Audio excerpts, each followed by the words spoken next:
आज मनोज जरांगे पाटील आपली भूमिका निवडणुकी संदर्भात जाहीर केली, तर त्याचा कुठली जागा लढवण्यास सर्व यातून त्यांनी माघार घेतली. काय तुमची भूमिका काय असणार? खरं तर गेल्या अनेक दिवसापासून या महाराष्ट्रामध्ये मीडियाद्वारे मी नेहमी सांगत आलो होतो की जरांगे नावाचा माणूस ना निवडणूक लढेल ना निवडणुकीला सामोरं जाईल. बारामतीवरून स्क्रिप्ट जसं असेल तेवढ्याच त्या स्क्रिप्टवरती हा जरांगे पाटील नावाचा माणूस काम करेल. ही मी नेहमी माझी भूमिका मांडत आलो आहे. कारण निवडणुका लढण्यासाठी, निवडणुकांना सामोरं जाण्यासाठी सर्वसमावेशक अजेंडा लागतो. एका जातीची भाषा बोलून कुणाला तरी संपवतो. अहो हेच जरांगे पाटील म्हणत होते की 130 आमदारांचा मी सुपडा साफ करणार आहे, बिमोड करणार आहे. कुठं गेली ही भाषा? त्यामुळं जत्रा भरवणं सोपं असतं, पण निवडणुकीला सामोरं जाणं खरं तर जरांगे पाटलांनी पळ काढायला नाही पाहिजे होता. रणांगणामध्ये आमने सामने लढायला पाहिजे होतं. ज्या छत्रपती शिवरायांचा प्रतिमेसमोर बसून जे जरांगे पाटील नेहमी ओबीसी बांधवांना, ओबीसी नेत्यांना अर्वाच्य भाषेत शिवीगाळ करत राहिले.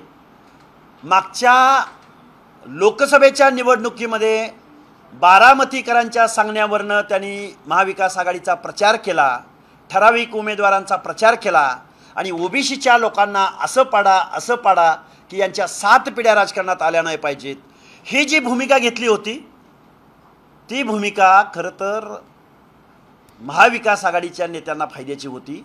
आता या महाराष्ट्रातला ओबीसी एकवटला आहे आणि जरांगे जर निवडणुकीला उभा राहिला तर आपली धुळदाण होईल या भीतीपोटी बारामतीवरून त्यांना काहीतरी आदेश गेला असावा आणि जरांगे नावाच्या माणसानं रणांगणामधनं पळ काढलेला आहे. जरांगे असं म्हणतात की एका जातीवरती निवडणूक लढवणं शक्य नाही, कुणाला पाडणं किंवा काय नाही यांची भूमिका नाही. हा आमचा गनिमी कावा आहे, मी जी माघार घेतलेली आहे तो गनिमी कावा माझं आंदोलन सुरू आहे. गनिमी काव्याशिवाय पर्यायच नाही ना जरांगेंना. अरे वाघाचं काळीच लागतं रणांगणात लढायला. जरांगे गनिमी कावा गेलं ना तो काळ. तो गनिमी काव्याचा अपमान कशाला करतो तू? 60% मतदारांची संख्या आमची आहे. आम्हाला नाही तर कुणालाच नाही बोलणारा माणूस, मंडल आयोग चॅलेंज करण्याची भाषा बोलणारा माणूस, ओबीसींच्या घरादारावरती हल्ले जाळपोळ करणारा माणूस आणि 2 दिवसाच्या कालावधीमध्ये म्हणजे दिवसाला भूमिका बदलणारा माणूस. जरांगे पाटलांनी आत्ताच पळ नाही काढला निवडणुकीतून. मुंबईला मोर्चा घेऊन गेले, मुंबईच्या वेशीवरनं माघारी का आले? एक महिला उपोषणाला बसली आणि तिला क्रेडिट मिळतं की काय म्हणून याच जरांगेंनी उपोषण सुरू केलं आणि उपोषणं मध्यात किती वेळा सोडली या माणसानी. त्यामुळं जरांगे नावाच्या माणसाला संविधानाचा अभ्यास नाही, लोकशाहीचा अभ्यास नाही, इथल्या निवडणुकांचा अभ्यास नाही. जत्रा भरवण्या एवढ्या निवडणुका सोप्या असतात का? आणि जरांगे पाटील, तुम्हाला ज्या ज्या आजी माजी मुख्यमंत्र्यांनी पाठिंबा दिला त्यांनासुद्धा आमचं आव्हान आहे की इथल्या आमदारकीचा मार्ग, ज्या ज्या लोकांना महाराष्ट्राच्या विधानसभेत निवडून जायचं आहे, तुमचा पैसा, तुमचे कारखाने आता काम करणार नाहीत. आमच्या वाड्यावरून, आमच्या वस्त्यावरून, आमच्या तांड्यावरून, आमच्या पाड्यावरून, बलुतेदारांच्या आलुतेदारांच्या मोहल्ल्यामधून, गल्ल्यामधून मुस्लिम समाजातल्या 60% ओबीसींच्या मतदानावरती तुम्ही आमदार बनणार आहात. ज्या ज्या लोकांनी जरांगे पाटलांना लेखी पाठिंबा दिला, पैसे पुरवले, गाड्या पुरवल्या, ज्या ज्या लोकांनी जरांगे नावाच्या माणसाला रात्री अपरात्री भेटी घेतल्या, त्या माणसांचा करेक्ट कार्यक्रम या महाराष्ट्रातला ओबीसी आणि भटक्या विमुक्त जाती जमातीमधली माणसं, मुस्लिम समाजामधली माणसं आणि SC ST प्रवर्गातली माणसं निश्चित केल्या वाचून राहणार नाहीत. म्हणजे तुम्ही त्यांना पाडणार, म्हणजे मनोज जरांगेंनी आता माघार घेतली मात्र तुम्ही त्यांना पाडणार की ज्या आमदारांनी लेखी पाठिंबा दिलाय किंवा महायुतीमधलेच काही आमदारांनी तिथं जाऊन जरांगेंची भेट घेतली, हा प्रत्यक्षरित्या फायदा कोणाला होतो? हा जे इथल्या संविधानाची भाषा बोलतील, आरक्षणाची भाषा बोलतील, सामाजिक मागासवर्गीयांची भाषा बोलतील, त्यांना आमचा सपोर्ट असेल. आणि जे विरोध करतील, अरे बेकायदा मागणी करणाऱ्या माणसाला तुम्ही पाठिंबा कसा काय देता? तुम्ही एखाद्या वकिलाचा सल्ला घेऊ शकत नाही? अरे ज्या ज्या लोकांनी संविधानाची शपथ घेऊन मंत्रिपदावर राहिले, मुख्यमंत्री पदावर राहिले, आमदार खासदार म्हणून तुम्ही शपथा घेतल्या, तुम्ही ज्या ज्या ओबीसींच्या मतावरती आमदार झाले त्या लोकांच्या मताचं काहीच देणं घेणं नाही. त्या माणसांना निश्चित ऑडिट विचारलं जाईल. खूप लोक आहेत, खूप लोक आहेत, खूप लोक आहेत. हे बघा, या महाराष्ट्रामध्ये जरांगे पाटलांना रात्री अपरात्री कुणी कुणी भेटी घेतल्या, त्यांची लिस्ट आहे आमच्याकडं. आणि मी आज लिस्ट घेऊन आलोय खरं तर, पण मी आज जाहीर करणार नाही. मला एक दिवस मला वेळ द्या फक्त, कारण अजून 3 वाजेपर्यंत आमच्यात एकमत होणार आहे. पण कुणाला पाठिंबा द्यायचा त्याची यादी आमच्याकडे तयार आहे. कुणाला पराभूत करायचं, कारण ते पराभूत झाल्याशिवाय दुसरे निवडून येणार नाहीत. पाडणं म्हणजे काय, ती जागा व्याकण ठेवणं असा अर्थ नाही. पाडणं म्हणजे दुसऱ्या माणसाला, दुसऱ्या सक्षम माणसाला निवडून देणं हा त्याचा अर्थ आहे. आणि आमचे पण काही उमेदवार आहेत. आमचा लोहा कंदारचा उमेदवार निवडून येणार आहे, आमचा अहमदपूरचा उमेदवार निवडून येणार आहे, आमचा परतूर बंट्याचा उमेदवार निवडून येणार आहे. मी आता नावं नाही घेणार. आमचा घनसावंगीचा उमेदवार, आमचा गेवराईचा उमेदवार, आमचा जिंतूरचा उमेदवार, आमचा आष्टी पाटोदा शिरूरचा उमेदवार, आमचे म्हणून काही उमेदवार आहेत. ते निश्चित आमचा म्हणजे आमचा ओबीसीच्या हक्क आणि अधिकाराची भाषा बोलणारा आणि ओबीसीच्या मतावर, फक्त आणि फक्त ओबीसीच्या मतावर निवडून जाणार. त्या उमेदवारांचं चिन्ह आज 3 वाजल्यानंतर फायनल होणार आहे. त्यामुळे आमची माणसं आहेत, यादी पण मी आणलेली, पण मी थोडा सब्र करा. एकूण उमेदवार आहे बघा, आमचे ज्या लोकांना मी पाठिंबा दिलेला आहे, जे रिझल्ट ओरिएंटेड म्हणजे निवडून येणारे ओबीसीची लोक आहेत, त्या लोकांना आमचा पाठिंबा आहे.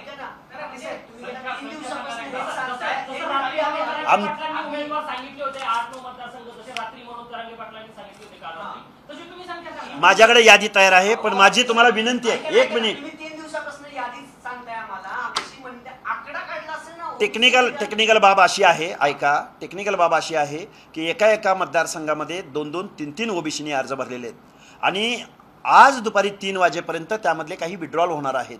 आणि ज्या मतदारसंघामध्ये 2-3 उमेदवार उभे राहिलेले असतील तिथं मैत्रीपूर्ण लढती होणार आहेत. त्यामुळे 3 वाजेपर्यंत सब्र करा ना, माझ्याकडे यादी तयार आहे. मतदारसंघाची संख्या जवळजवळ 10 ते 12 हे आमचे उमेदवार आहेत, फक्त आमचे. अहो 3 वाजेपर्यंत वाट बघा ना. तुम्ही जे म्हणताय ना, महाराष्ट्रातल्या 288 विधानसभा मतदारसंघापैकी किती विधानसभा मतदारसंघात तुम्ही तयारी केली आहे? मराठवाड्यातल्या 7 ते 8 जिल्ह्यांमधले उमेदवार हे ओबीसी ठरवणार आहेत. लोकसभेला केलेली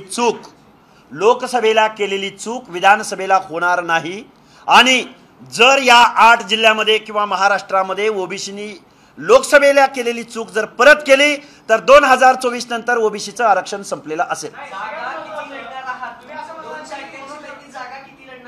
हे बघा, आत्ता आमच्या 70 जागांवरती भूमिका ठरलेली आहे, 70 जागांवरती, आणि जवळजवळ 30 ते 35 जागांवरती आम्ही पाठिंबा देणार आहोत. फक्त 3 वाजेपर्यंत वाट बघा. काही ठिकाणी आमचं एकमत होणार आहे. काही विधानसभा मतदारसंघामध्ये 3-3, 4-4 उमेदवार आहेत. तिथं आम्हाला सर्वसमावेशक भूमिका, त्याची यादी आमची तयार होईल आज संध्याकाळी, नाही तर फार तर उद्या दुपारपर्यंत. एवढाच वेळ मी तुमच्याकडे मागतोय.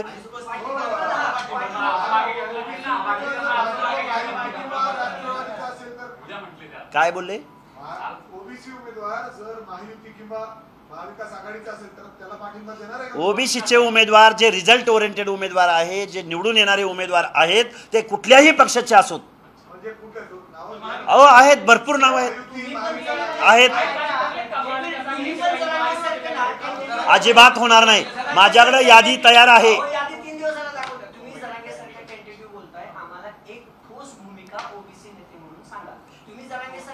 आमचे उमेदवार लगेच सांगतो तुम्हाला. आमचे उमेदवार पाठिंबा असलेल्या उमेदवार, मी आता ठराविक काही थोड्या आमचे पाठिंबा असलेले उमेदवार सांगोलीचे आहेत, जतचे आहेत, लातूर शहरचे आहेत, मुखेडचे आहेत, मानचे.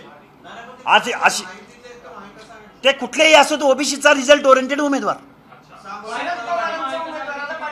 शरद पवारांच्या उमेदवाराला आमचा पाठिंबा असेल, पण तो अट्टीवर असेल.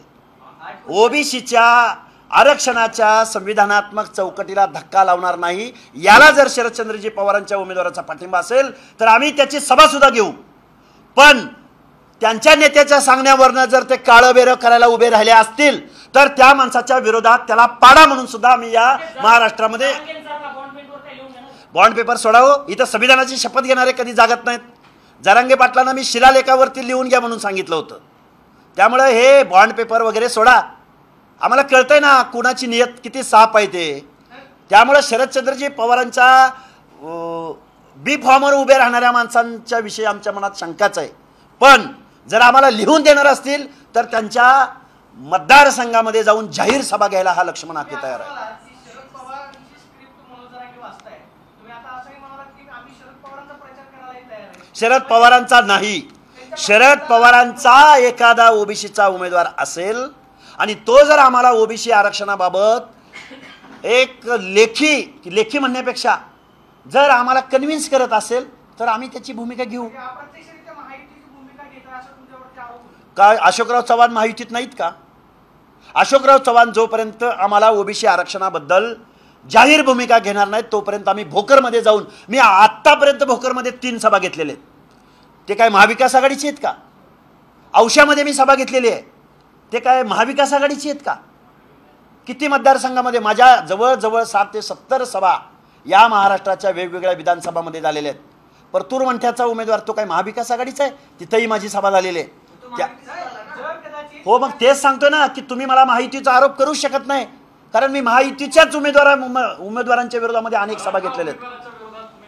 हे बघा, जो माणूस आमच्या ओबीसी आरक्षणाच्या संविधानिक चौकटीच्या बाजूनं बोलेल, आम्हाला तसं आश्वस्त करेल, त्या माणसांना आमचा पाठिंबा असेल.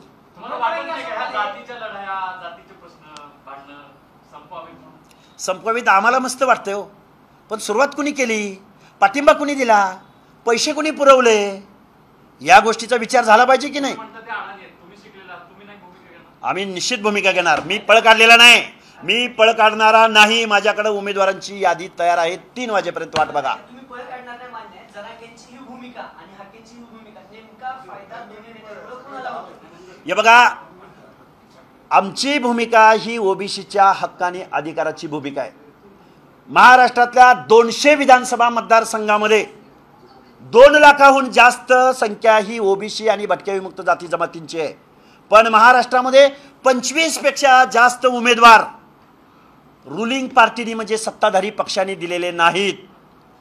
ही गोष्ट आम्ही या महाराष्ट्रातल्या ओबीसींना समजावून सांगू. त्यामुळं काही अपक्ष उमेदवार असतील, एकाच दुसरे वंचितचे उमेदवार असतील, त्यांना सुद्धा आमचा पाठिंबा असेल. फायदा कुणाला? आमच्या या संविधानामध्ये ठोस भूमिका घेणाऱ्या माणसांना फायदा होईल. जरांगे असं म्हणाले की एका जातीवरती निवडून येऊ शकत नाही. तुम्ही असं म्हणालात की ओबीसी आम्ही उमेदवारांना पाठिंबा देऊ, फक्त ओबीसी मतांवरती उमेदवार निवडून येईल असं तुम्हाला यस, निश्चित येऊ शकतो, इतर समाजाची मतं निश्चित येऊ शकतो. सांगतो ना तुम्हाला, कॅल्क्युलेशन सांगतो. प्रत्येक हो सांगतो ना, या महाराष्ट्रामध्ये सांगतो, या महाराष्ट्रामध्ये 50 ते 60% क्वांटम हा ओबीसींचा आहे. आणि मला वाटतंय एक निवडणूक जिंकण्यासाठी 38% जास्त मतदान जर झालं तर तो माणूस निवडून येतो. आणि आमची तर मतदानाची संख्या 60% आसपास आहे. एका जातीचं मतदान 1 लाखाच्या आसपास आहे. वंचितच्या स्टार प्रचारकात तुमचं नाव आहे बारामतीसाठी. तुम्ही वंचितच्या स्टेजवरून प्रचार करणार का? मी वंचितच्या काही उमेदवारांना पाठिंबा दिलेला आहे, तोही हाताच्या बोटावर मोजण्या एवढ्या. मी बाळासाहेबांच्या ओबीसी आरक्षणाबाबतच्या भूमिकेला समर्थन केलेलं आहे. मी वंचितचा साधा सदस्य सुद्धा नाही, मी वंचितचा कुठलाही पदाधिकारी नाही आणि मी वंचितचा स्टार प्रचारक असण्याचं कोणतंही कारण नाही. माझी भूमिका ही ओबीसी आंदोलकाची आहे. माझी भूमिका ही ओबीसीचं आरक्षण टिकवण्याची आहे. माझी भूमिका ही भटक्या विमुक्त जाती जमातीच्या बलुतेदार अलुतेदार लोकांच्या सोशल जस्टिसच्या बाजूने आहे. त्यामुळे मी कुठल्याही पक्षाचा पदाधिकारी नाही, कुठल्याही पक्षाचा स्टार प्रचारक नाही. आता तुम्ही असं म्हणताय पाठिंबा देणार, तुमचे उमेदवार नगण्य आहेत, बहुमत येणार नाही, तर मग कशी पुढची लढाई करणार? तुम्हाला हे बघा, ओबीसीचं प्रतिनिधित्वच या महाराष्ट्रामध्ये अगदी नगण्य आहे. या महाराष्ट्रामध्ये मी नेहमी शरदचंद्रजी पवारांवरती टीका करण्याचं कारण असं आहे की या महाराष्ट्रामधला सगळ्यात मुरब्बी नेता म्हणून शरदचंद्रजी पवारांकडे पाहिलं जातं, पुरोगामी नेता म्हणून पाहिलं जातं. ज्या माणसांचा लोकसभा असो अथवा विधानसभा असो, ज्यांचा बेस वोटर हा ओबीसी आहे, भटक्या विमुक्त जाती जमाती आहेत, त्यांच्या हिताचं कुठलंही देणं घेणं शरदचंद्रजी पवारांना नाही.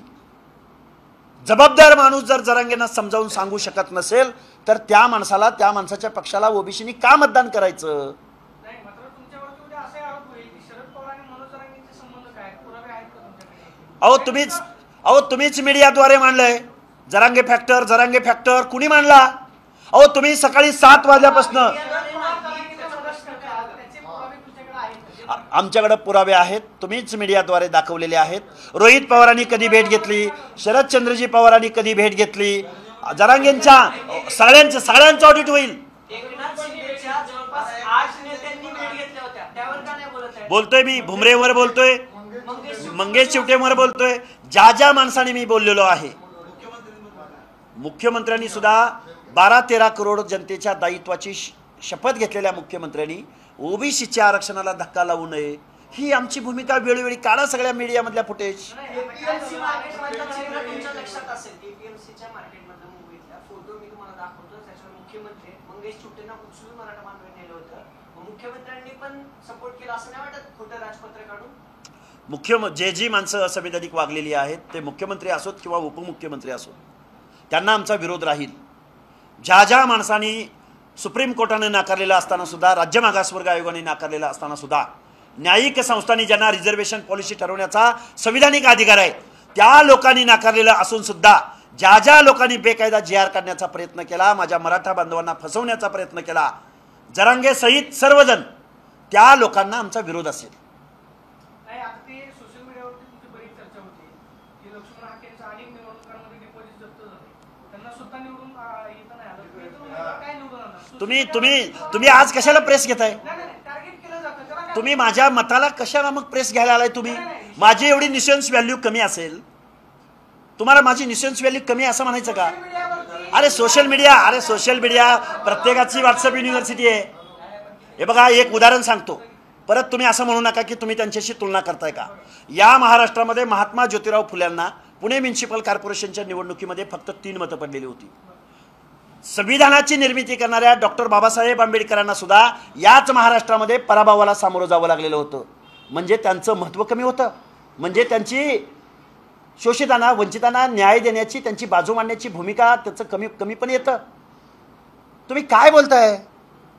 माझी निवडणुका लढण्याची मॅन मनी मसल पॉवर, माझ्याकडे पैसे नसतील म्हणून तुम्ही माझ्या ज्ञानाला, मी घेतलेल्या भूमिकेला तुम्ही काय म्हणून पाहता आहात? आणि एवढी माझी निशन्स व्हॅल्यू नसेल तर कशाला पत्रकार परिषद तर तुम्ही घेताय? मी सोशल मीडियावरची तुमच्यावरती टीका होती, त्याला उत्तर कसं द्यावं?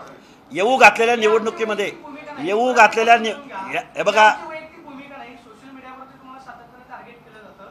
त्या ट्रोलर्सला तुम्ही काय? अहो, सोशल मीडियावरती तुम्ही तुमची भूमिका पत्रकारांच्या माती का मारताय? सोशल मीडियावरती जी तुमच्यावरती टीका होती, तर तुम्ही काय उत्तर जनता ठरवेल ना, ओबीसी बांधव ठरवतील. आम्हाला तेच अपेक्षित आहे. महाराष्ट्रातली 12 करोड जनता ठरवेल माझी काय व्हॅल्यू येते. प्रकाश आंबेडकरांनी तुम्हाला स्टार प्रचारक म्हणून जरा रिपीट अगेन झालाय प्रश्न. झालं उत्तर झालं. मी नव्हतो. बरं, तुमच्यासाठी वेगळी. मी वंचित बहुजन आघाडीचा कुठलाही साधा सदस्य नाही, स्टार प्रचारक असायचा प्रश्नच येत नाही. पण बाळासाहेब आंबेडकरांनी ओबीसीच्या आरक्षणासंदर्भात जी ठोस भूमिका घेतलेली आहे तिला माझं समर्थन आहे. म्हणून त्याच्या ऋणातून मुक्त होण्यासाठी वंचितच्या काही उमेदवारांना मी पाठिंबा दिलेला आहे.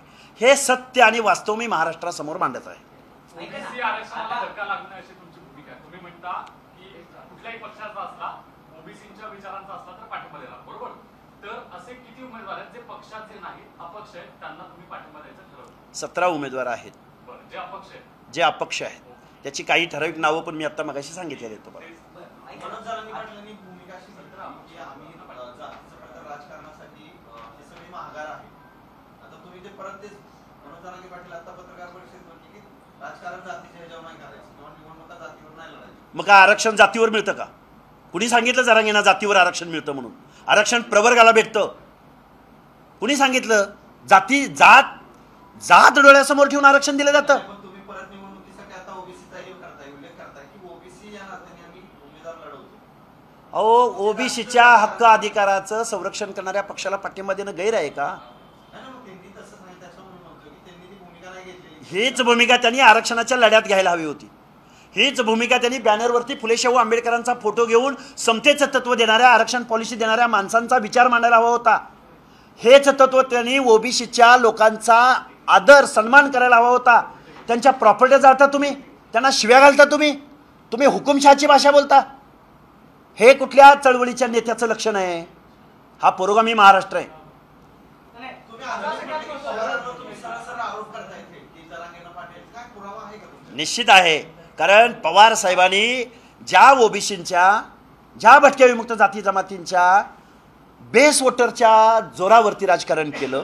कोण आहे हो बारामती मतदारसंघामध्ये? कोण राहतं आराराबांच्या तासगाव कवठेमंकाळ मतदारसंघामध्ये? त्या लोकांनी तुम्हाला निवडून दिलं, त्या लोकांच्या मताचा अनादर करता तुम्ही. जरांगेच्या बेकायदा मागण्यांना वेळोवेळी पाठिंबा देता तुम्ही. कुठे आहेत मिस्टर रोहित पवार, रोहित पाटील?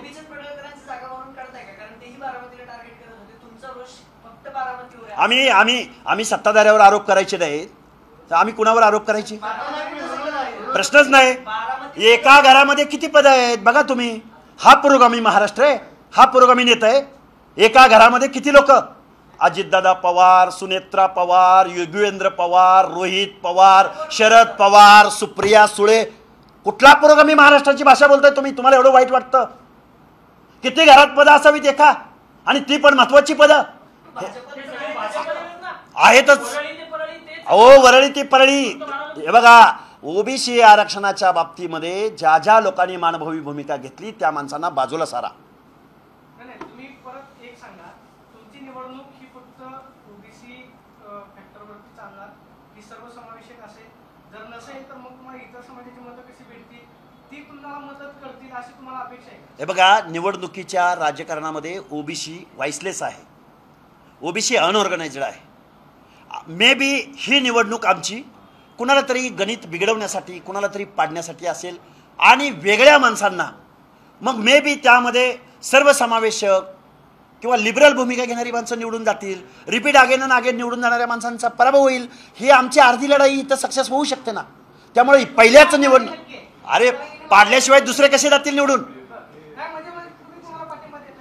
आम्ही पाठिंबा ओबीसीची बाजू घेणाऱ्या, मग तो माहितीचा असो, महाविकास आघाडीचा असो, वंचितचा असो, अपक्ष असो. येस, ओबीसीची भूमिका. निवडणुकीच्या पार्श्वभूमीवर जरांगेंनी जर तुम्हाला भेटायसाठी बोलवलं, आरक्षणाची चर्चा करायला, तर लक्ष्मण हाके जरांगेंना भेटायला जाणार का? ओबीसी आरक्षणाचे, सामाजिक मागासलेपणाचे आणि सुप्रीम कोर्टाचे आदेश ते जर मान्य करणार असतील, राज्य मागासवर्ग आयोगानं आजपर्यंत जी स्टेटमेंट दिले ती त्यांना मान्य असतील, तर लक्ष्मण हाकेला जरांगे पाटलांना भेटायला जायचं अडचण काय? महाराष्ट्रातील सर्व बातम्यांचे विश्वासार्ह व्यासपीठ. सकाळच्या सर्व सोशल मीडिया प्लॅटफॉर्मला लाईक, फॉलो आणि सबस्क्राईब करा. तसंच सर्व नोटिफिकेशनसाठी बेल आयकॉन प्रेस करायला विसरू नका.